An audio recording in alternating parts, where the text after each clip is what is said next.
ಈಗ ನಮ್ಮ 5 ಗ್ಯಾರಂಟಿಗಳಲ್ಲಿ ಪದವೀಧರರಿಗೆ ಅನುಕೂಲ ಆಗ್ತಕ್ಕಂಥ ಯುವ ನಿಧಿಯೂ ಸಹ ಒಂದಾಗಿದೆ.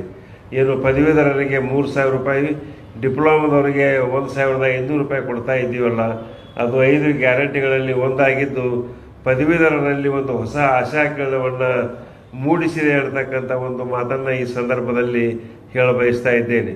ನಾನು KPCC ಶಿಕ್ಷಕರ ಘಟಕದ ಅಧ್ಯಕ್ಷನಾಗಿ ಈ ಒಂದು ವರ್ಷದ ಅವಧಿಯಲ್ಲಿ ಶಿಕ್ಷಣ ಕ್ಷೇತ್ರಕ್ಕೆ ನಮ್ಮ ಪಕ್ಷದ ಸರ್ಕಾರ ಭಾಳಷ್ಟು ಉತ್ತಮವಾದಂಥ ಯೋಜನೆಗಳನ್ನು ಜಾರಿಗೆ ತಂದಿದೆ ಅಂತ ತಿಳ್ಕೊಂಡು ಈ ಸಂದರ್ಭದಲ್ಲಿ ಹೇಳಬಯಸ್ತಾ ಇದ್ದೇನೆ.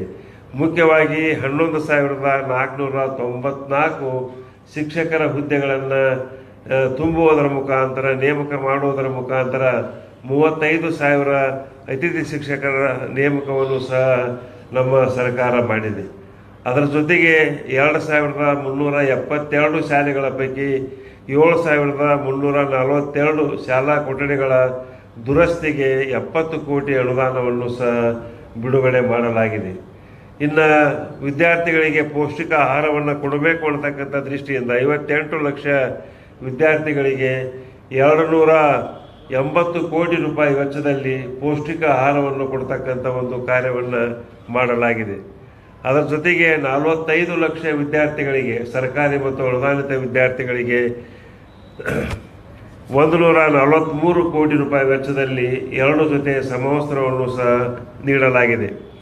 ಇನ್ನು ರಾಜ್ಯದ ವಿಶ್ವವಿದ್ಯಾಲಯಗಳಿಗೆ 50 ಲಕ್ಷ ರೂಪಾಯಿದಂತೆ 350 ಕೋಟಿ ರೂಪಾಯಿ ಸಹ ಅನುದಾನವನ್ನು ನೀಡಲಾಗಿದೆ.